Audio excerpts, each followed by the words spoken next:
Yeah. So my name is Michelle Ray, and my Substack is called States of Matter.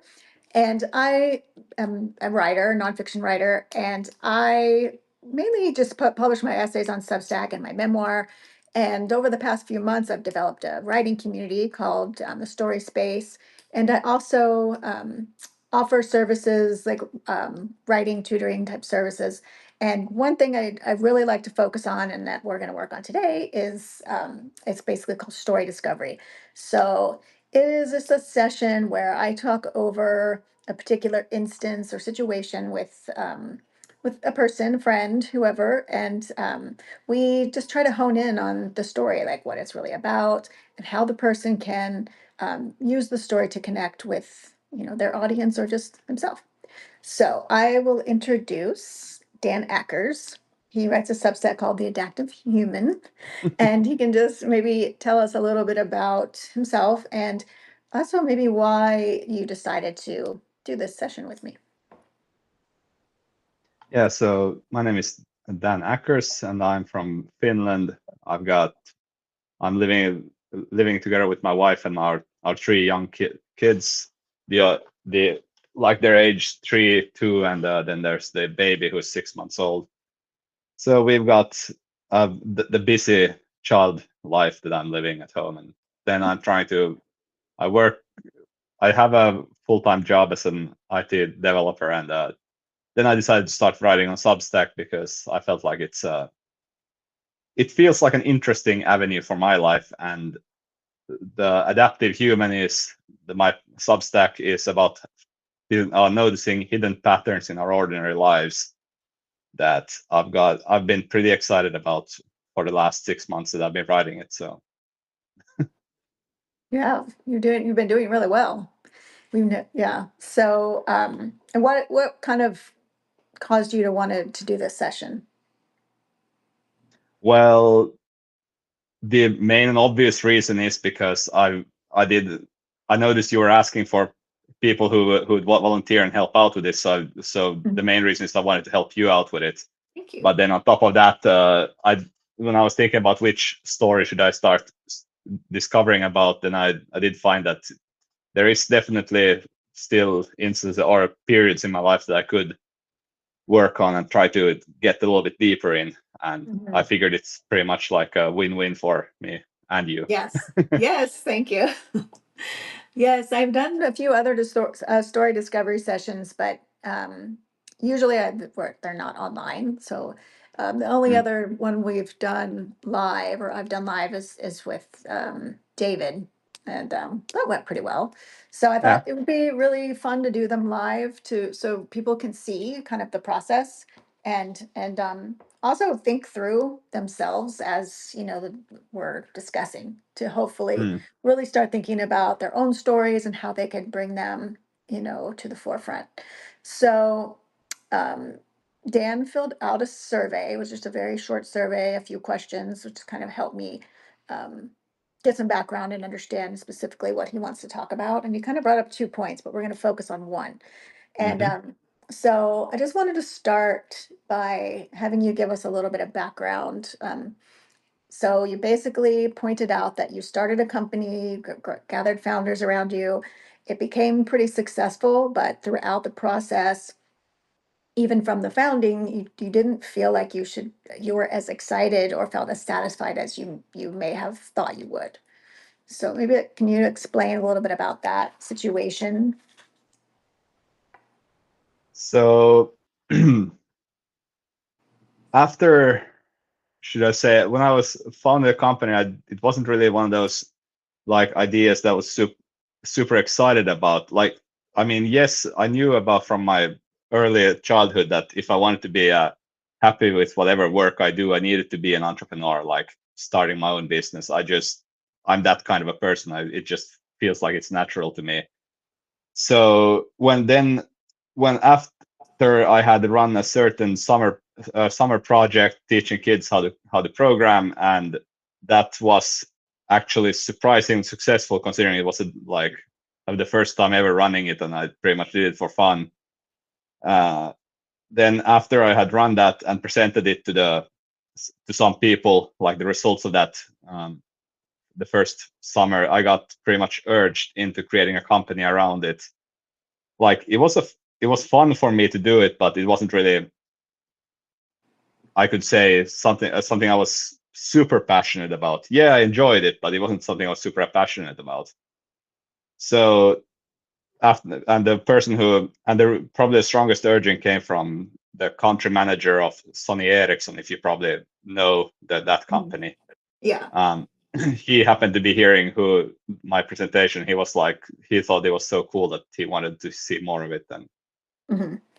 And someone with that background, and I was a what 26-year-old student getting that kind of encouragement. It's kind of hard to say no, if you know what I mean. Yeah. So when you say you were urged to do it, do you mean specifically by this like Sony Ericsson manager? So somebody you felt had stature, was giving you encouragement. So that was the urging. Yeah, it was pretty much like, because I was on up until that point, I was on the fence, like, did I want to continue that summer project or not, because it was very taxing on me Right. to get that, to move forward with it, because I had ran it more or less alone, and that included doing marketing, teaching kids by day, doing and answering people's questions all day throughout, and all the other people as well who were involved in that project. So Right. it was a very taxing summer. Yeah. But still, then once we got started, I mean, I gathered the team and I figured out how to do all this getting up and running with a company. We figured out getting our first sales and Mhm. recruitment, and then later on we realized we started getting IT projects as well to do, and then managing projects. And then we found other clients that we actually did software development for. We found new clients to do IT trainings for. So I pretty Mhm. much we just figured out on the fly all kinds of the different things that needed to be done. Right. So it just kind of grew from that initial experience with the students. Pretty much, yeah. Yeah. So I'll just ask you maybe to identify a couple of moments. So you mentioned that you enjoyed the work at first, yet you weren't passionate about it. Can you like describe a moment that you where you understood that distinction? Was it when you realized like you had to do more work on top of what you had initially done, or?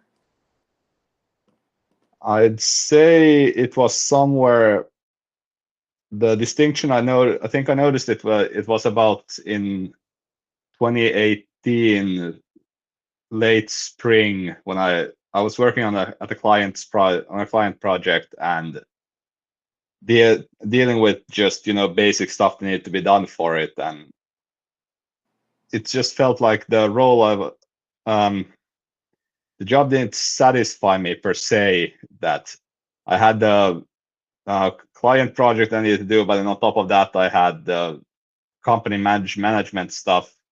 I was still dealing with my master's thesis that needed to be done for the university.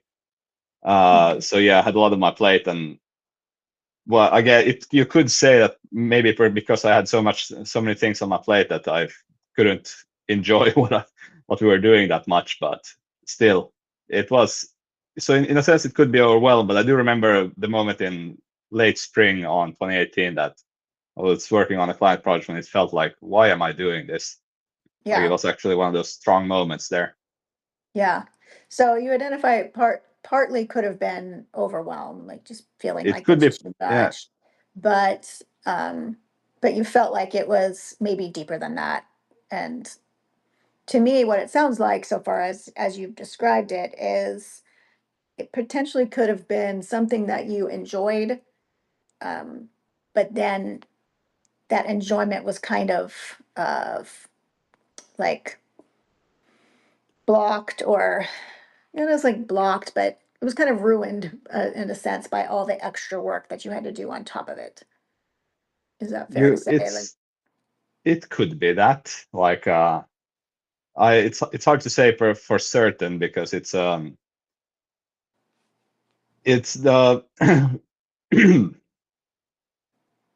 on top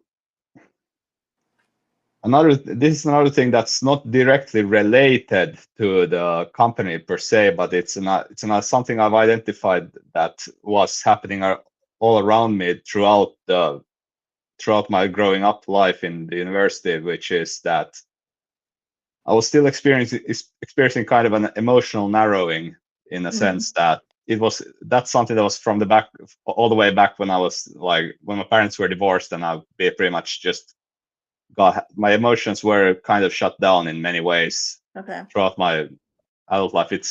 I've been only working on reconnecting with my emotions more in the last 2 3 years maybe, Mhm. and that's a big part I need to thank my wife that I have even been able to start reconnecting with my emotions, because Right. yeah, I probably wouldn't have been able to do that without my wife helping out there. Yeah.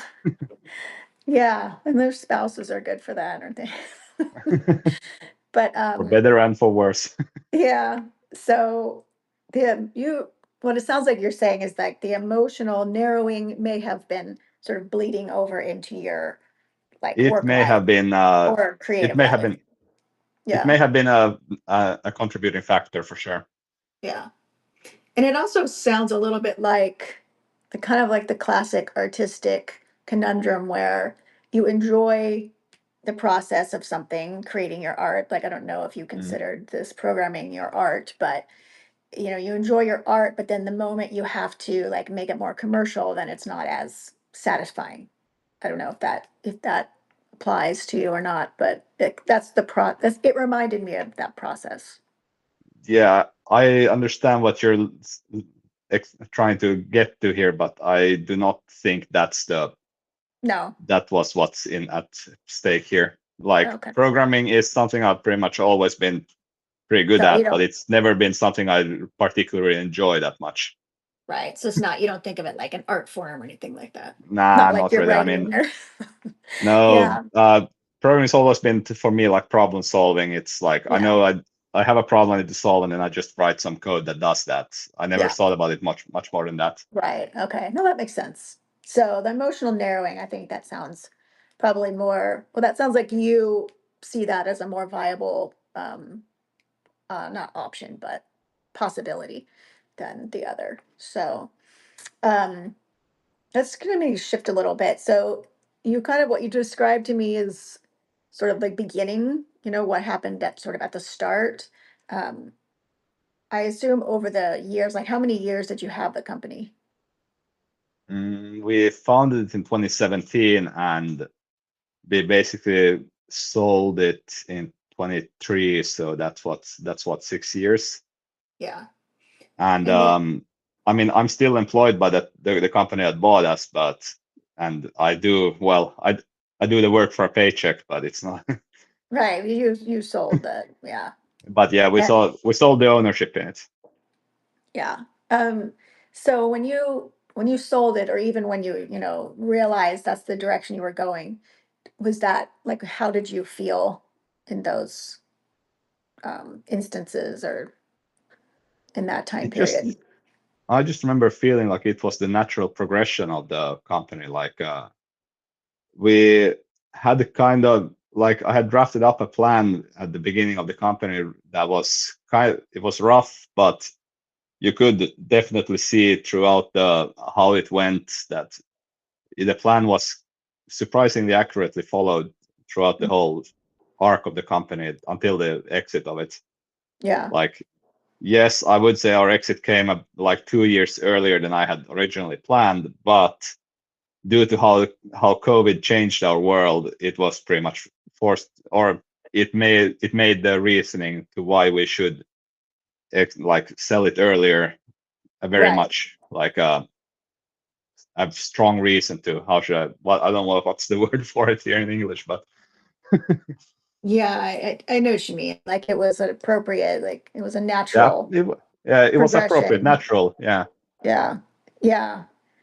And so it seems to me like that logically the whole process made sense to you. Um, In many ways, yeah. Like it's not something I had. I would say that I like to think of myself as a natural problem solver. I feel at least like I can any issue you bring to me, that I at least know where to get started with trying to figure out how to solve it. Yeah. And it's really never been an issue in that sense. And drafting up a plan for on how the company progression will go, I mean, it's just another problem to solve. Right. Sure, it So, involves many guesstimates or guesstimations, but that's most plans for the future that includes right. guesstimations. Right. So it sounds like you're very clear on most of the um, situations around this company, except Mhm. for your expectations, right? You just don't totally understand why your experience that should be probably something you really would feel proud of, like starting a company, making it successful, then selling it and being successful, why that doesn't bring you more pride or satisfaction.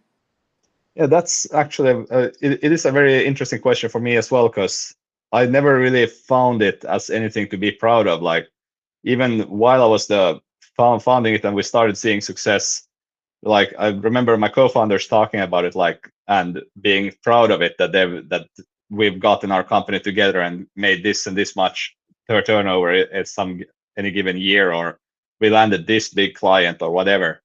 Like, to me, this all just felt like great. We got one step further in our process here. It was never really something I felt particularly proud of. And even when we finally got to the point of selling it, um, I still never really felt proud of it in that sense. It's just, I mean, so yeah, I like to talk about how founding the company and how the progression of it went, and we saw selling it. I like to talk about it, sure, but it's not something I wear as a badge of honor or anything. It's Right. just something that also happened. Yeah. Yeah. So overall, it just sounds like a case of, expectations versus how you Yeah, actually feel or understand something. yeah, But I have, because yeah, go ahead. I yeah, because basically I know my co-founders there. I remember hearing them talk about how, and they sounded very proud of themselves when they were part of creating this company and getting it to where it eventually got to. But to Mhm. me, it never felt that way, and that it's just like I expect that probably I should feel something close or similar to what they felt, but Yeah. not really. Yeah. All right. I have another question, but I just want to take a quick Go break ahead. and say Yeah. hi to everyone that decided to join us. Micah, Libra. I'm a Libra too. B, James, Irina, Lorena, Charlie, Lindy. Thank you so much for joining us. So we are going through a story discovery session where basically we're just kind of talking through some moments in Dan's life, particularly around his work and a company that he created, where he feels like he doesn't really understand some of his emotions and how he really feels about this rather big event in his life, right? Like, I think a lot of people would feel somewhat like defined by their work or defined by being a business owner or like having an idea that becomes a company. That seems like objectively speaking something that would be something to be proud of, right? Like, Mm. so, and the fact that you noticed that your friends were proud, but you were just thinking, well, this is just like what we do. Um, Yeah. is kind of, I mean, to me, it says, well, either you don't, your sense and understanding of pride is just very different than other people, or, you just have different expectations. Like, what are you proud of? Like, when you look back at your life, like, what is something that you feel pride in, or that you feel like um, excited about? Um, I'd say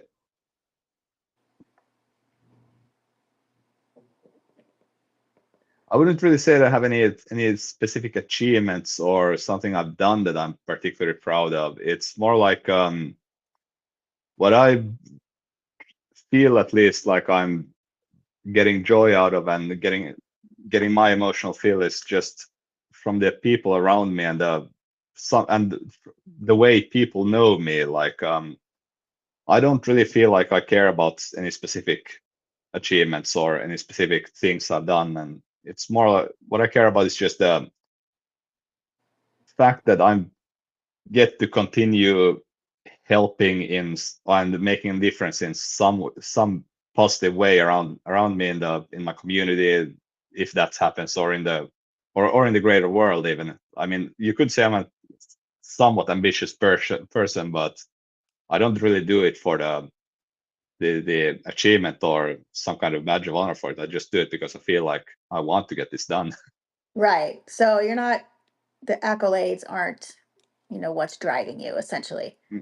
No, not really. Like, sure, I mean, I will take advantage of them because, like, having that badge of honor on my LinkedIn page, for example, like, yeah, it's gonna look good and it'll probably get some credibility in what I'm saying. But on top of that, Yeah. Yeah. I agree. And I think, do you think that you telling the story, but telling it in a deeper way, as in, I didn't understand why I wasn't proud of this, but then, telling the story of how you figured it out or what it taught you, do you think that would be um, a story that would be worth telling? I mean, is that what you're most interested in? Would that be more interesting to you to tell than just the success itself? I kind of said a lot there. Sorry. yeah, I'm thinking about what you're asking, and what's coming to mind first is that I'd say. True. I remember somewhere while growing up, I remember hearing this thing. Thought that that I shouldn't really perhaps attach too much emotions or happiness or whatever into any given moment, regardless if they're good or bad. Like, and Yeah. I do realize that I perhaps took this to the extreme, perhaps a little too much, because neither good or bad moments in that sense excite me especially much or gets me low very very much down either. So I might have taken it to an extreme in a sense, but Yeah. that's basic. So but why I'm telling why I thought this story would perhaps get interesting. Well, it's a for the first um I like my writing in general. Like, yes, I'd write publicly to let other people hopefully recognize something in their own lives through my writing. But Mhm. I still would say that a big part of it is me trying to figure out things for myself, even, or trying to Right. put words to things that I'm noticing, but like haven't perhaps yet put words to. Or I mean, sure, some of those things I've written about have been me. Like I have noticed and put words in before. I'm just putting it out publicly now. But Mhm. some of them have been me just noticing and then deciding for the first time to put words to it because I haven't done that before. Yeah. So And I yeah, think, oh, yeah. So in yeah. that sense, this story as well, like I do think there's value in noticing that not even if I have this something that many people probably would carry around as a badge of honor or a great achievement, even it doesn't necessarily have to be the end or the it doesn't need to be the something you need to be, I don't know, Yeah. downplaying my achievements here too much No, I perhaps, see but what you mean. Like, you recognize it as valuable, but it doesn't mean that you have to hold it up like a precious jewel, right? Like mm, you, and I think, maybe your need to understand it is kind of coming is a reckoning, right? Like, because while you want to use it and you recognize the value of it, mm, um, you don't have to have that equal level of pride and like uh, emotional value tied to true. it.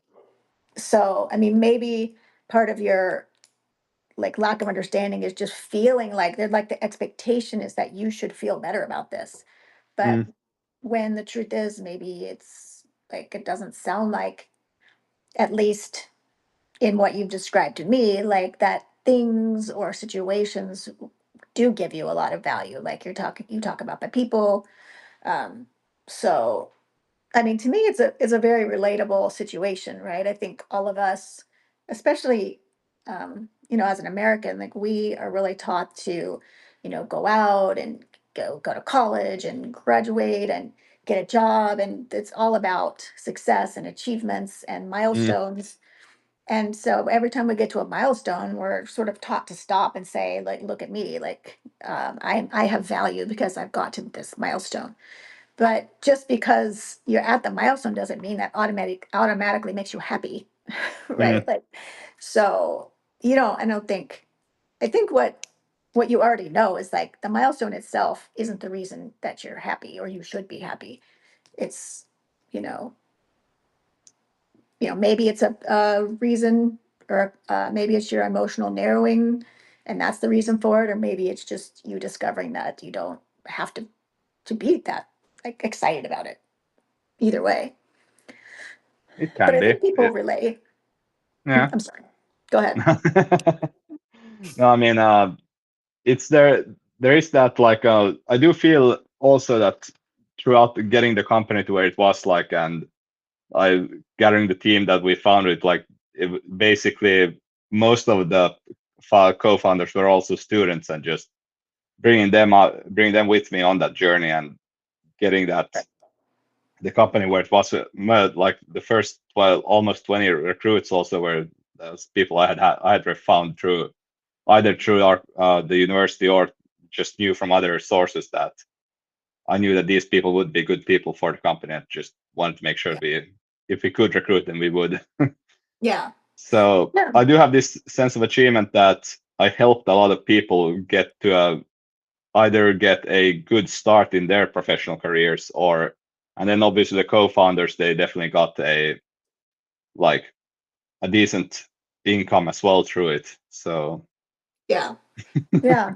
Yeah. And they also sounds like, you mentioned they were proud, right? So you also helped some other people feel like pride in what they yeah. accomplished, regardless of how you felt. I think that's worth understanding and noting, and because it really seems to align with your value of, Mm, having people, like you said, the way people know you is important. And I mean, that's a really interesting phrase to use, right? Because it could be the way people know you as, in any of the ways you identify in your life. But yeah. So how do you envision like writing this story? Like what what would what would make you want to write the story? What would be the purpose, do you think? Like what would a reader get out of the story?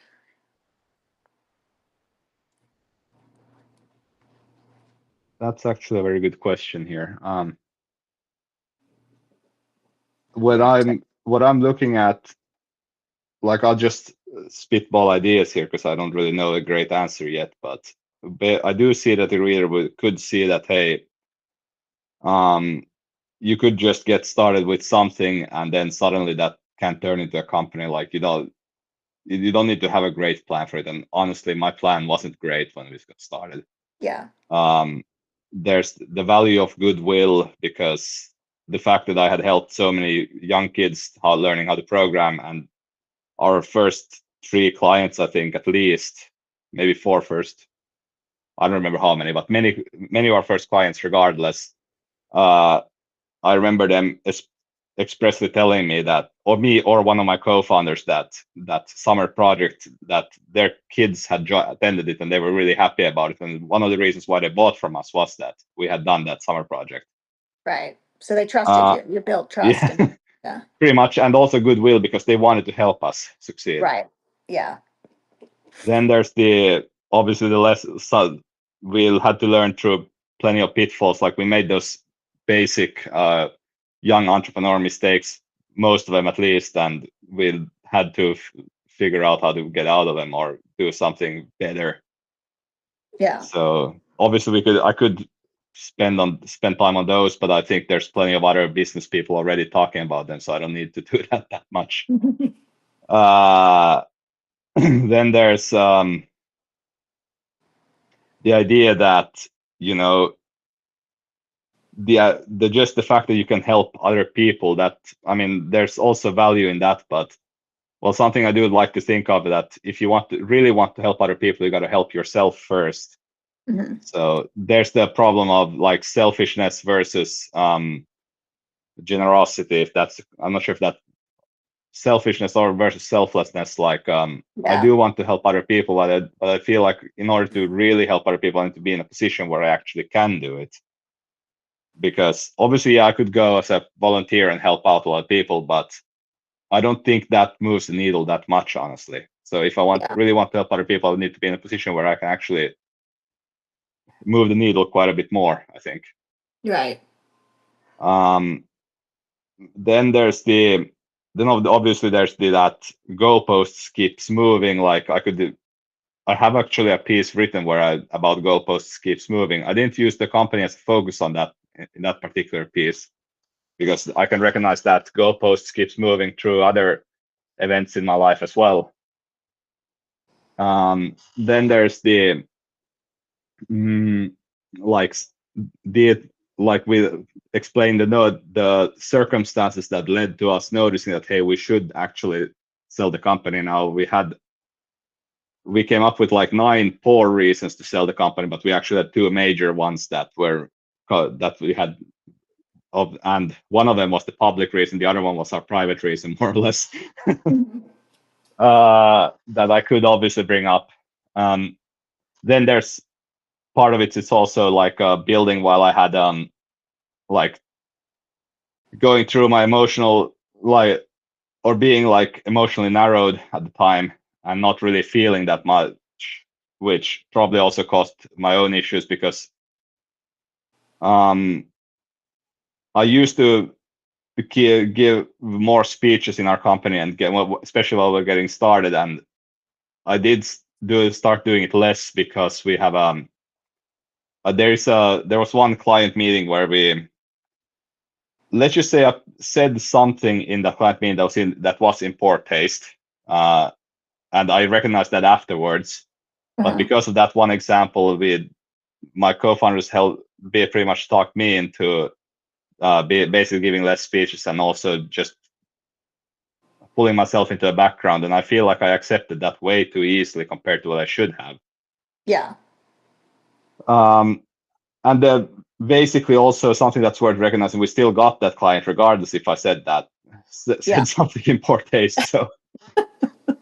So I don't really know why I accepted that so readily, that decision that we made, but I still Yeah. did, unfortunately, at the time. And I feel like because I didn't really, my emotional narrowing was at the point where I just didn't feel that much about it, I guess. Yeah. Yeah, I mean, it sounds like you are really clear about a lot of different lessons that came from this experience, and it was very formative experience, right? Whether or not you feel proud about it or you feel like you feel the level of emotion that you should, I Mm, think, you have a lot of different lenses you can take to, and tell the story, right? Like, and then you didn't even mention really, like, I guess it could be related to the last one of just, why you don't necessarily feel like, the story is as pride, or not the story, why you don't necessarily feel the situation is as big to you as it you should feel, whatever. But mm. yeah, I mean, I think it's a really relatable story. And I mean, do you think that, how do you imagine that knowing the answer to that question, knowing why you don't feel as excited, or the level of satisfaction, how do you how do you imagine knowing that answer would help you? I guess it would be just like, I think at least, I don't know for sure, but I think at least it would be one of those things that it explains why I act in the way I act, or why I choose to do some things the way I do. Yeah. I could use as a similar example is that um, I have some like autistic features in me that I didn't know about until I was an adult. Like it was Oh, actually my okay. wife again who pointed out, hey, Mhm. I should probably go and get tested on that. And Yeah. then eventually I actually did to just for fun. And it Yeah. apparently I was clearly autistic and I didn't even know about it until I was what 30 or Wow. something. I Yeah. just had figured out some workarounds throughout my life. I mean, I had known I was somewhat different to most people all my life, but it wasn't really something I thought about that much. Yeah. But that it sounds like that diagnosis can explain emotional narrowing. It can explain having a limited range of emotion. It can definitely, Yeah. yes. So, maybe So that. so that, and because that I do recognize as well that it's possible that Mhm. that this diagnosis as well is part of the reason why I just don't feel somewhat hollow about the success. Yeah. Yeah, I mean, it's interesting because, you know, I relate to it in some ways, and I think, you know, when certain things happen to me, like I've traveled a lot, right? I've traveled all over the world by myself, and I don't really see that as that big of a deal. I mean, I enjoyed it, whatever. But when I tell people that, people are just like boggled, oh my gosh, you Mm, traveled by yourself, you've done all this. And I don't think it's that big of a deal, right? Because it's just what I was doing. mm, So, I mean, it's so, I think it's part of our instinct, natural, like human instinct, just to sort of like downplay who we are. Especially for people like me, like I don't know, I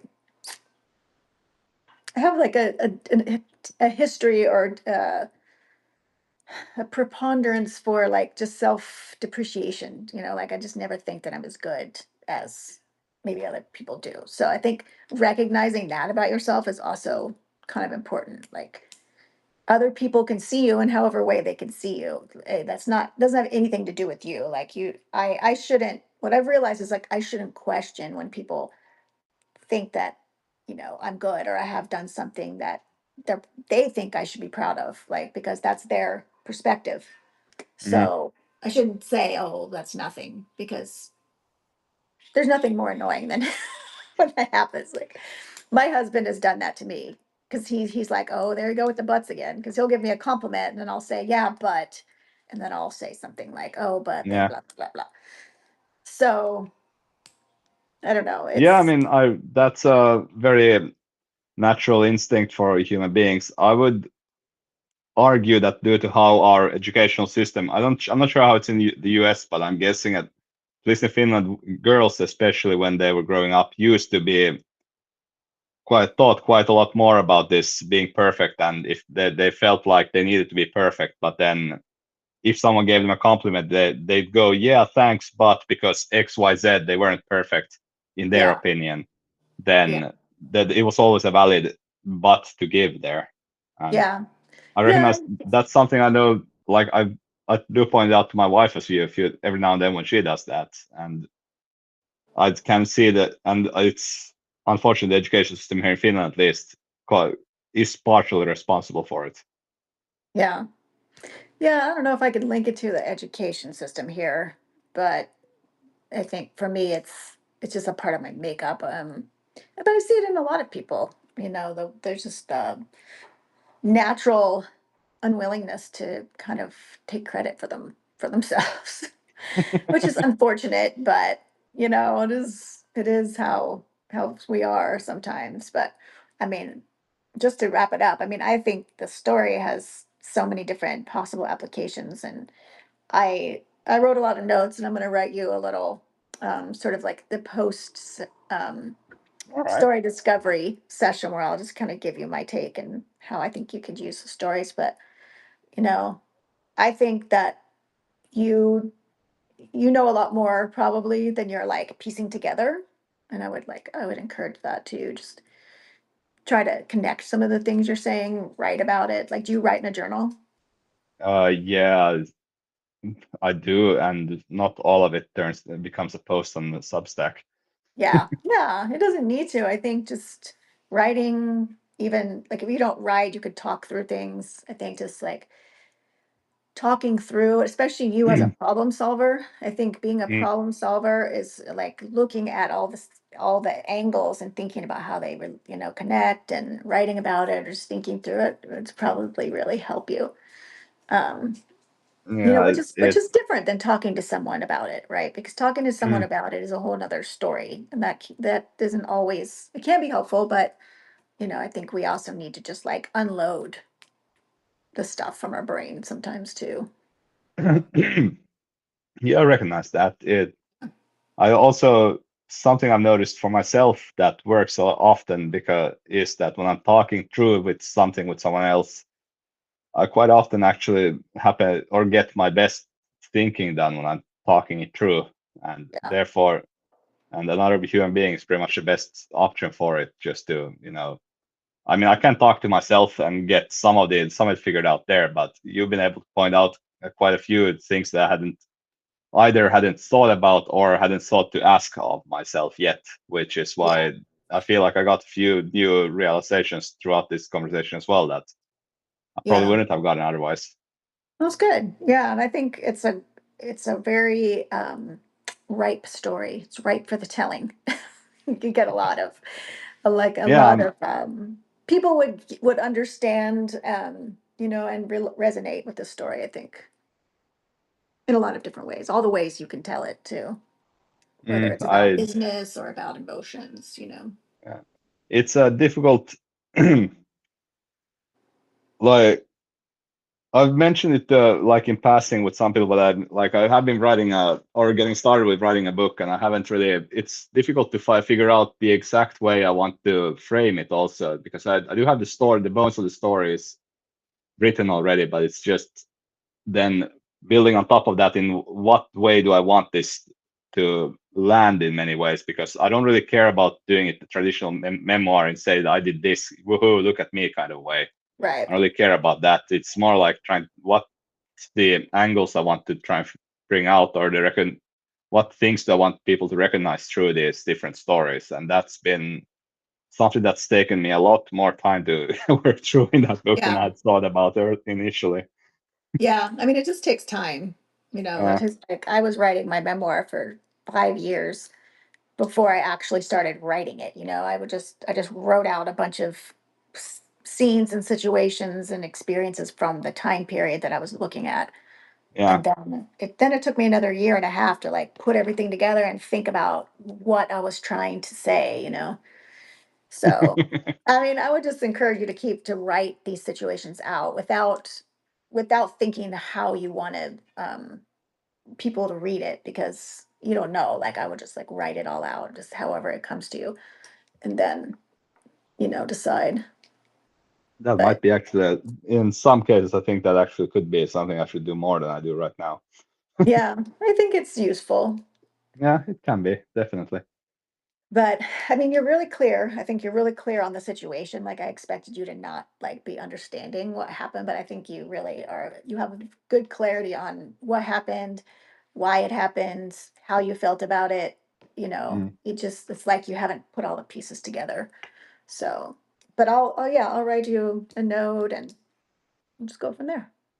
Thank Yeah. you so much for joining me. And Hey, thank what's you. your next story? What's your next post coming out? Do you have one recently? Have you had one recently? The latest post was on Wednesday that I posted. Wait, Yeah. it was the one about that I had or that one I wrote about labels. Oh, Basically, there was a story from my youth. I think I was 23 or 24 at the time when I had a very poor label that I kept putting on everyone, and it's not something I'm very proud of, but I still felt like writing it out and doing a little bit of extra research for it was warranted, and yeah. Well, that's I think great. I it mean, became a pretty decent story in that sense.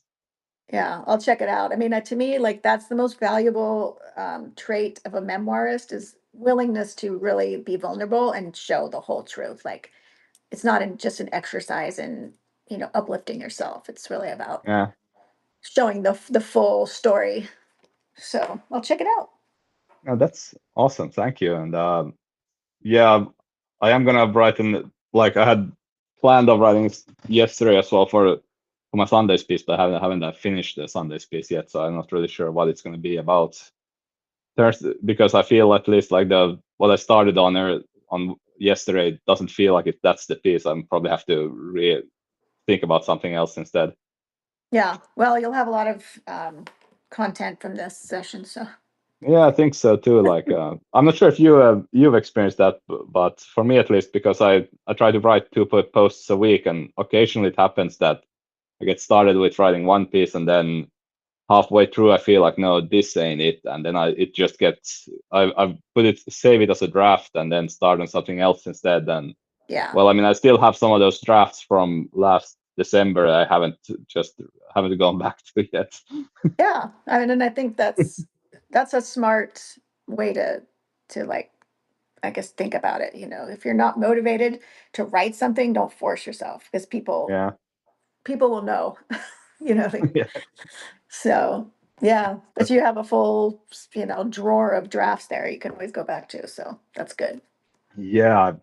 There's too many like in that that folder. I'm not sure what I'm gonna ever gonna do with them, but we'll see. Yeah. Well, you got it. That's good. You got to get a store. Well, Yeah, thanks again, and I'm yeah, sure we'll come across each other again soon. yeah. I mean, we've got the David circle that we The occasionally run velocity. it, and then Yeah. there's the other on Substack as well, like seeing where we meet. You know, Yes, you never know where your paths will cross. So, that's true. Okay. Well, thanks which is why I again. often just say, until next time. Oh, that's right. Okay. Until next time. In Yeah, Finnish. Say it in Finnish. ensi kertaan. Oh, insikerta. Yeah, Did I say it right? that, Okay. or you could say also nähdään ensi kerralla. Oof, that's harder. Naha involves. Yeah, I I'll stick mean, with insikerta. That's way easier yeah, to say. I guess so. Yeah, Okay. awesome. We'll Anyways, see you soon. yeah, see you. Bye Bye. bye. Bye, everyone. Thanks again.